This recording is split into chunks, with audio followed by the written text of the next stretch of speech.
인간은 다 죄인입니다. 그 누구도 예외가 없습니다.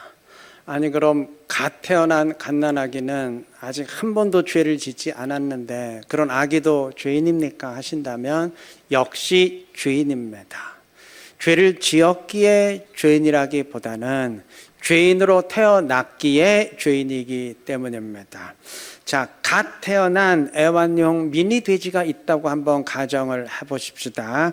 그 돼지가 돼지우리가 아닌 가정집에서 태어났고 갓 태어났기에 아직 한 번도 돼지처럼 살지 않았다고 해서 그거 돼지 아닌가요?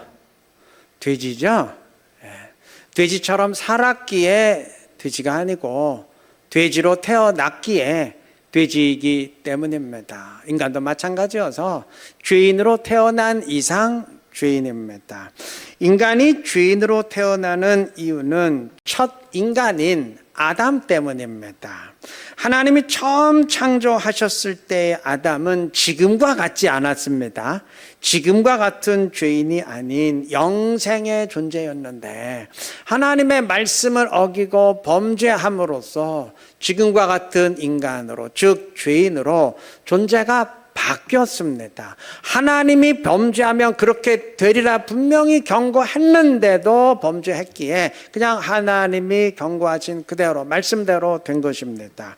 자, 아담이 영생의 존재였을 땐 하나님과 같은 영광의 존재로서 죽음, 질병, 고통, 슬픔, 천재지변, 갈등 그런 거 전혀 상관이 없는 존재였는데 영생을 잃어버림으로써 하나님으로부터 끊어져서 육체의 죽음은 물론이거니와 영원한 죽음을 최종 집행당해야 되는 그러한 존재가 됐습니다. 영원한 죽음이 무엇인지는 제가 최근 몇 주 설명을 드렸습니다. 자, 정말 비극적인 사실은 이게 아담 한 사람의 문제로 그치지 않고 우리 모두의 온 인류의 문제가 된다는 사실입니다.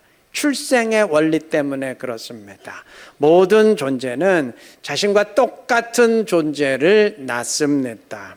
돼지가 새끼를 낳으면 돼지 낳고 개가 새끼를 낳으면 개를 낳듯이 영생을 잃어버리고 지금과 같은 인간으로 죄인으로 존재가 바뀐 아담 역시 자신과 똑같은 인간을 낳았고 그렇게 태어난 인간 역시 자신과 똑같은 인간을 낳고 그렇게 계속 이어져서 나까지 내려오게 된 겁니다. 내가 아담을 한 번도 본 적도 만난 적도 없음에도 아담 때문에 나까지 죄인이 되는 이유가 그 때문입니다. 구원이란 지금의 이 상태를 벗어나서 처음과 같은 영생의 존재, 하나님과 같은 영광의 존재로 회복되고 바뀌는 것을 말합니다. 빌립보서 3장 21절은 이 날을 예고합니다. 우리의 낮은 몸을 자기 영광의 몸의 형체와 같이 변하게 하시리라. 자, 영생이 시작되는 날 구원받은 사람들은 하나님과 같은 주님과 같은 영광의 존재로 바뀌게 될 것입니다. 그러면 어떻게 그렇게 될 수 있느냐? 다시 말해 어떻게 하면 영생의 존재로 바뀌는 구원을 받을 수 있느냐? 예수님이 이루어 놓으셨어요. 예수님이 이루어 놓으신 것을 내 것으로 만들면 되는데 그렇게 만드는 것이 믿음입니다. 성자 하나님이신 예수님이 십자가에서 내 대신 영원한 죽음을 당하시고 부활하셨는데 그것이 나의 구원을 위한 것임을 믿고 받아들이면 그의 죽음이 나의 죽음이 되고 그의 부활이 나의 부활이 되어서 내가 구원을 받게 됩니다. 예수 믿는다고 할 때 근본적으로 이것을 믿는다는 말인데 그러면 이게 어떤 원리에서 이렇게 되는지 이게 어떤 메커니즘에서 이렇게 되는지 오늘 그것에 초점을 맞추려고 합니다. 자, 지금과 같은 죄인이 영생의 존재로 바뀌는 구원을 오늘 이제 돼지 비유를 들었으니까 돼지가 인간으로 바뀌는 것을 한번 비유를 해보십시다. 돼지가 나도 인간이고 싶은데 왜 나는 돼지야 탄식한다면 이유는 딱 하나예요. 돼지로 태어났기 때문입니다. 그 돼지가 인간이 되겠다고 발버둥을 치면서 뭐 인간처럼 호텔에서 샤워를 하고 침대에서 자고 그런다고 인간 될 수 있습니까? 아니죠. 뭐 좀 깨끗한 돼지, 호텔에서 사니까 뭐 세련된 돼지는 될 수 있을지 몰라도 돼지라는 존재는 안 바뀝니다. 못 바꿉니다. 인간도 마찬가지여서 나도 영생의 존재이고 싶은데 왜 나는 죄인이야 탄식한다면 죄인으로 태어났기 때문입니다. 인간이 영생의 존재가 되겠다고 발버둥을 친다고 한들 뭐 남보다 좀 나은 인간은 될 수 있을지 몰라도 인간이라는 존재 안 바뀝니다. 죄인 존재 안 바뀝니다. 본문 13절은 말합니다. 이는 혈통으로나 육정으로나 사람의 뜻으로 나지 아니하고 혈통, 육정, 사람의 뜻 이거 다 인간의 수단입니다. 그 어떤 인간적 수단으로도 죄인이라는 존재 못 바꿉니다. 영생의 존재로 바뀌는 구원은 불가능합니다. 돼지가 인간 되는 방법 없습니다. 인간이 되는 방법은 딱 하나, 인간으로 태어나야 됩니다. 인간으로 태어난 존재만이 인간입니다. 영생의 존재가 되는 구원도 마찬가지예요. 영생의 존재로 처음부터 태어나야 됩니다. 하나님과 같은 영광의 존재로 태어나야 됩니다. 영생의 존재로 태어난 존재만이 영생의 존재예요. 그래서 성경은 구원받은 자를 다시 태어난 사람, 거듭난 사람이라고 누차 강조합니다. 몇 구절만 보면 베드로전서 1장 23절 너희가 거듭난 것은 썩어질 씨로 된 것이 아니요. 또 요한복음 3장 3절 진실로 진실로 내게 이르노니 사람이 거듭나지 아니하면 다시 태어나지 아니하면 하나님 나라 볼 수 없느니라. 구원받은 사람은 다시 태어난 사람입니다. 영생의 존재로 아예 태어난 사람입니다. 자, 그러면 어떻게 하면 이렇게 될 수 있을까요? 어떻게 하면 다시 태어날 수 있을까요? 다시 태어나려면 일단 죽어야 됩니다. 죽어야 다시 태어날 수 있어요. 안 죽고 어떻게 다시 태어납니까? 건축물도 새 건축물 되려면 일단 다 허물어야죠. 그리고 다시 지어야 되지 않겠습니까? 아니, 허물지도 않았는데 뭐 다시 짓겠다. 그거는 인테리어죠. 리모델링이죠. 그건 건축이 아니죠. 그거는. 인간도 다시 태어나려면 먼저 허물어야 돼요. 먼저 죽어야 됩니다. 죽지 않고 바뀌는 건 그건 개선이지 거듭남이 아닙니다. 그렇게 죄인인 인간을 죽고 다시 태어나게 만드는 것이 믿음입니다. 믿음. 제가 최근 몇 주 동안 누차 말씀드렸듯이 믿음은 예수님의 십자가 죽음과 부활을 내 것으로 만듭니다. 그의 죽음을 나의 죽음으로 만들고 그의 부활을 나의 부활로 만들어서 내가 죽고 부활한 것이 됩니다. 어떤 원리에서 이렇게 되는지 이미 몇 번 말씀을 드렸습니다. 오늘 다시 반복하지는 않겠습니다. 자, 이렇게 죽고 부활한 것은 곧 다시 태어난 것이 됩니다. 혼동하지 말 것은 그렇지 죽었다가 부활했으니까 그게 다시 태어난 것이지 이렇게 생각해서는 안 된다는 점이에요. 여러분 다시 태어난 것과 다시 살아난 부활은 같은 말이 아니에요. 부활했다고 그게 자동적으로 다시 태어나게 되는 건 아닙니다. 성경에 죽었다가 다시 살아난 사람들 많습니다. 나사로가 그랬고 야이로의 딸이 그랬고 청년 유두가 그랬고 이 사람들 다 죽었다가 부활한 사람들이에요. 그렇다고 이들을 거듭났다고 말하지는 않습니다. 단지 죽었다가 다시 살았을 뿐입니다. 그 이유는 이들이 죽었다가 살아나긴 했지만 이전과 똑같은 인간으로 다시 살아난 것이지 무슨 영생의 존재로 새롭게 존재가 바뀐 것은 아니기 때문에 이 사람들 다시 살아났지만 결국 죽었잖아요. 지금 나사로 살아있어요? 아니지 않습니까? 자, 우리의 죽음과 부활은 다릅니다. 예수님을 통한 우리의 죽음과 부활은 다릅니다.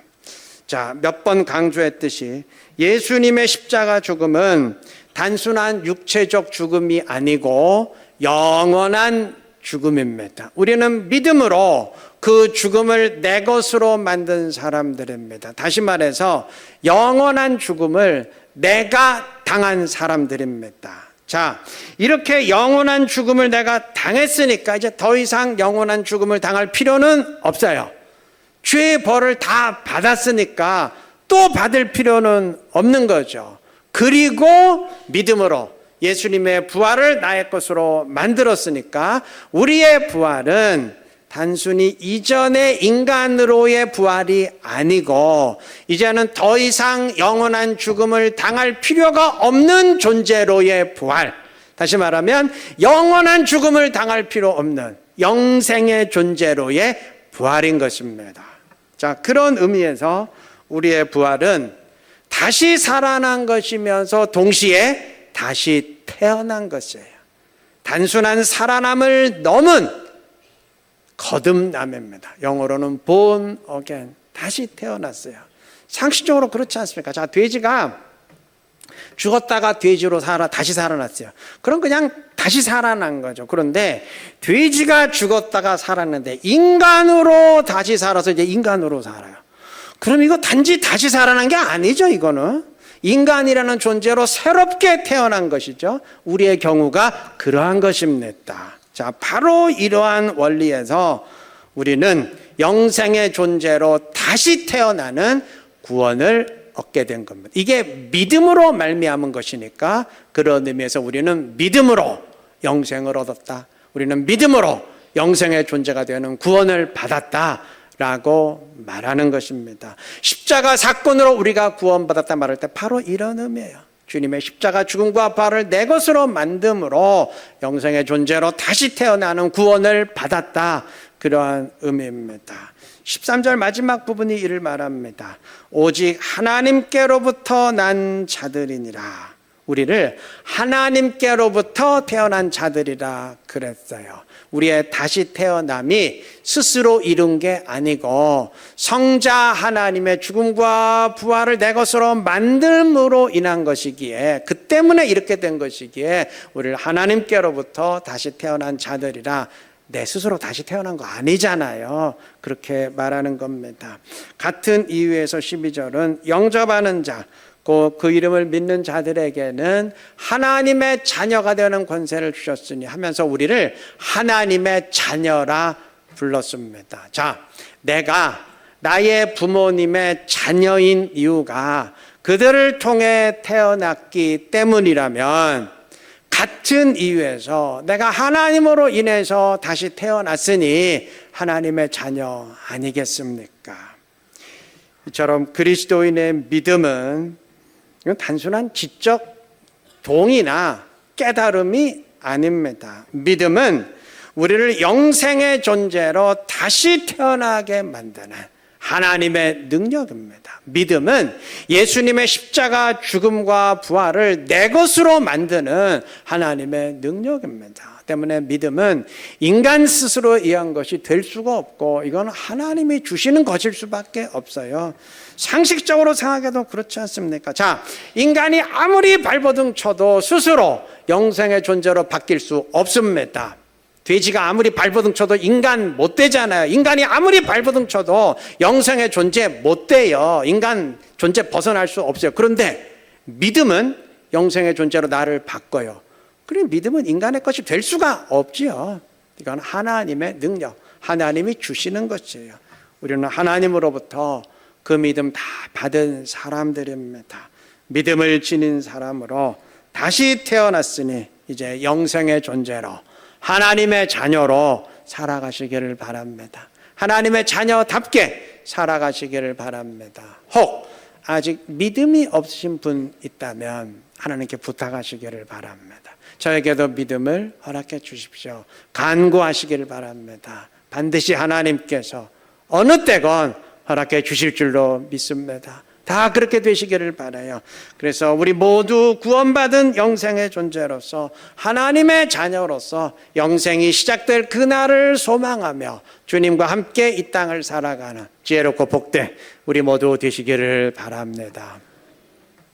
우리는 믿음으로 거듭나고 이제 믿음으로 영생의 존재로 회복되는 구원을 받습니다. 믿음은 신앙의 핵심이에요. 그런데 믿음이라는 말은 그리스도인들만 사용하는 전유물이 아닙니다. 세상 사람들에게도 믿음이라는 개념이 있고 그래서 믿음이라는 말을 사용해 왔습니다. 우리도 교회 밖에서도 신앙과 상관없이 믿음이라는 말을 종종 사용합니다.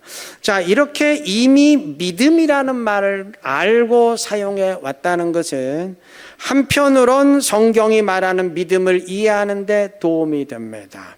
만약 믿음이라는 말과 개념이 세상이 전혀 모르는 낯선 것이었다면 아마 우리가 믿음을 이해하는 게 훨씬 힘들었을 거예요. 근데 이미 믿음이라는 개념이 우리 속에 있다 보니까 믿음을 이해하는 데 도움이 됐어요. 단 여기에는 굉장한 위험성이 있음을 알아야 됩니다.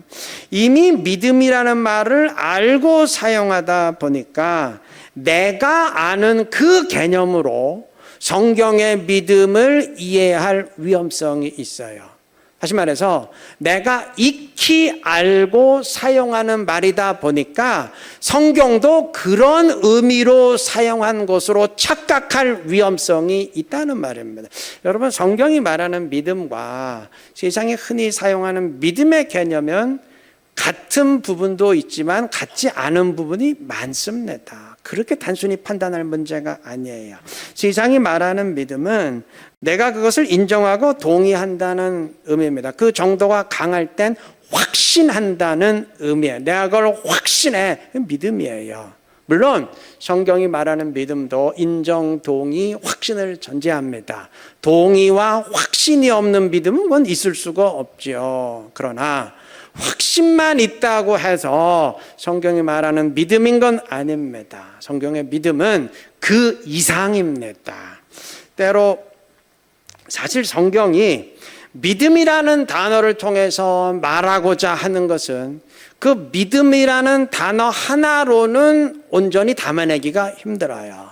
성경이 믿음을 다양한 개념으로 표현하는 이유가 아마 그 때문일 겁니다. 단어 하나로는 그거 충분히 담아낼 수가 없기 때문일 겁니다. 때로 성경은 믿음을 순종으로 말합니다. 믿음을 말하면서 종종 믿음이라는 단어 대신 순종이라는 단어를 사용합니다. 믿기에 순종할 수 있는 것, 믿기에 행동할 수 있는 것, 그게 믿음이라는 말이죠. 믿음이 나를 움직이게 하지 못한다면 그건 믿음 아니라는 의미죠.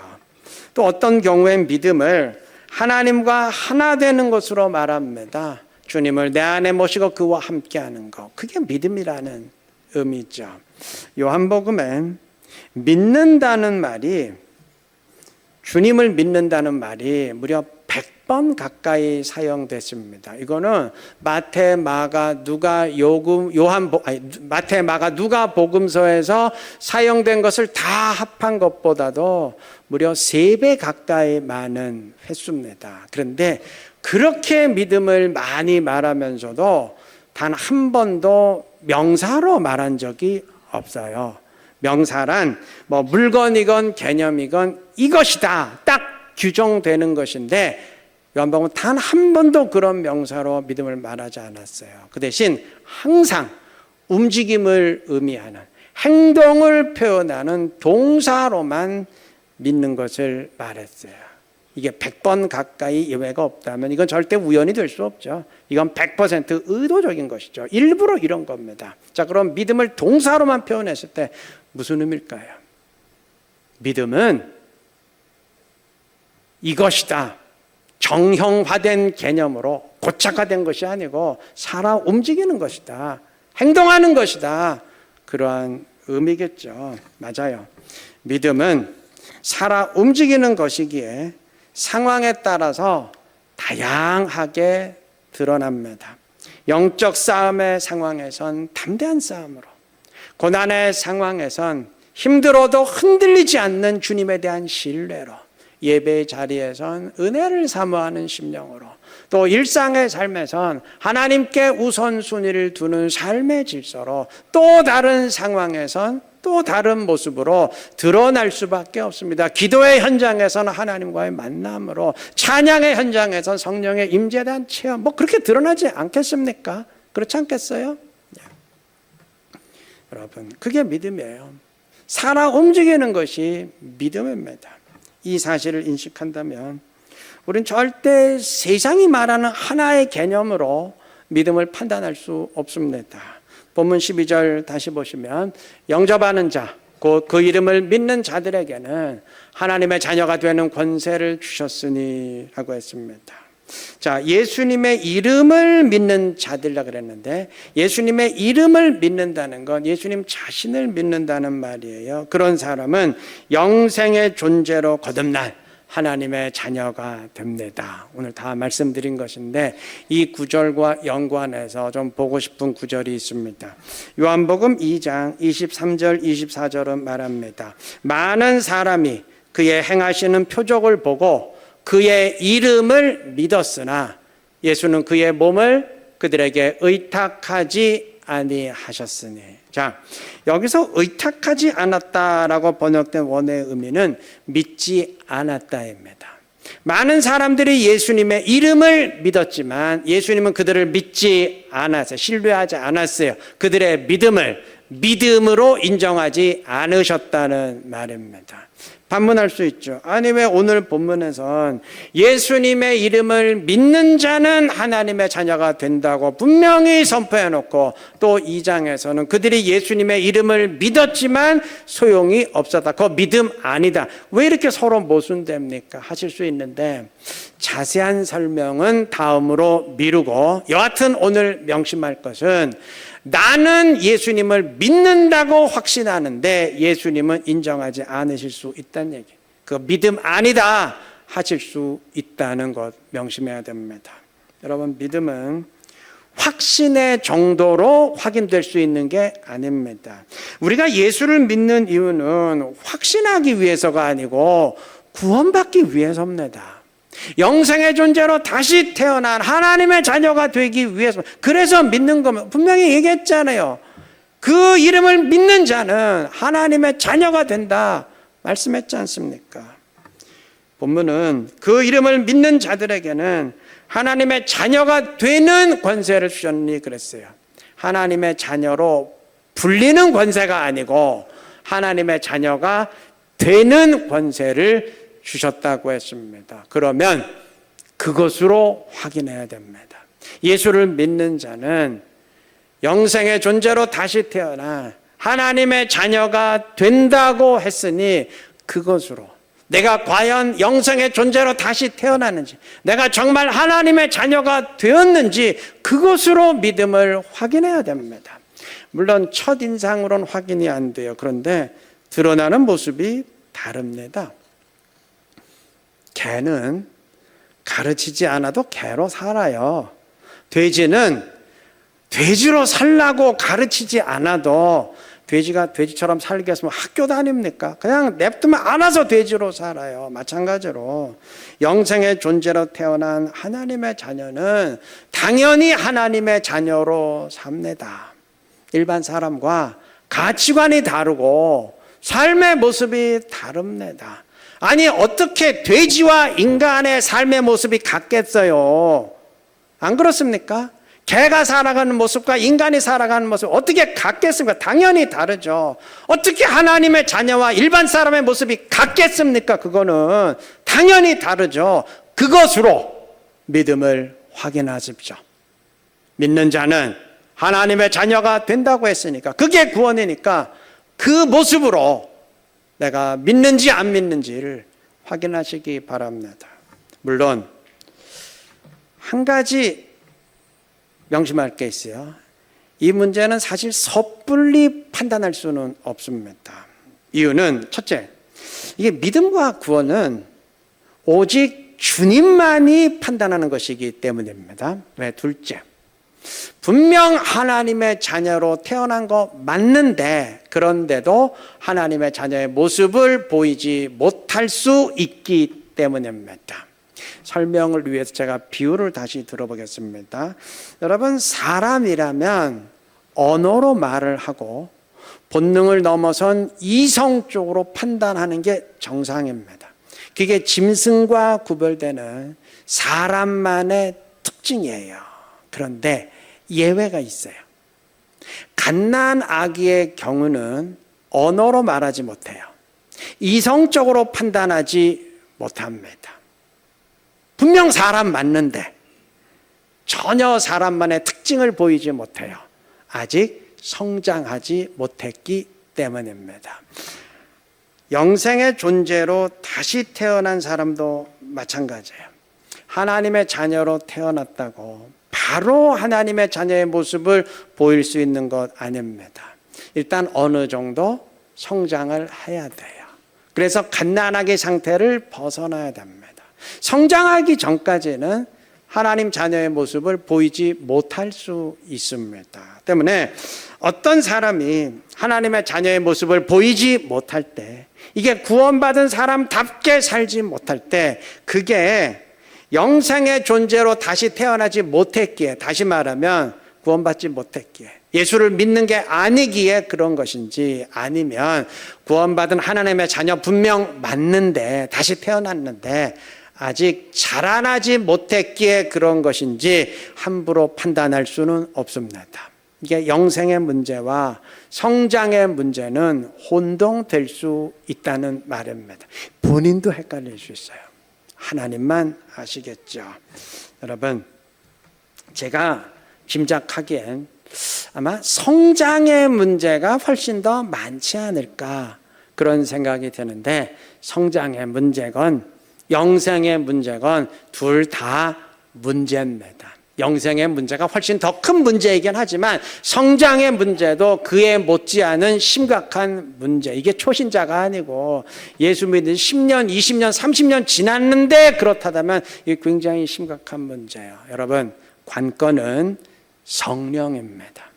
우리가 하나님의 자녀로 영생의 존재로 다시 태어나는 것도 성령에 의한 것이고, 하나님의 자녀로 성장해 가는 것도 역시 성령 하나님과 함께함을 통해서입니다. 그러니까 이것저것 따질 거 없어요. 그냥 딱 한 가지만 하십시오. 이루는 교회 성도님들 꼭 성령을 초청하시고 성령으로 내 안에 들어오시는 주님과 하나님과 함께 하시기를 바랍니다. 그런 문제는 다 끝나요. 딱 하나 하십시다. 성령으로 주님이 이제 우리에게 오시니 그 성령 내 안에 모시고 주님과 함께 살아가시기를 바랍니다. 그래서 다시 태어난 하나님의 자녀답게 살아가면서 하나님의 큰 기쁨에 대한 지혜롭고 복된 우리 이룬 게 모든 성도님들 되시길 그리스도 이름으로 축원합니다.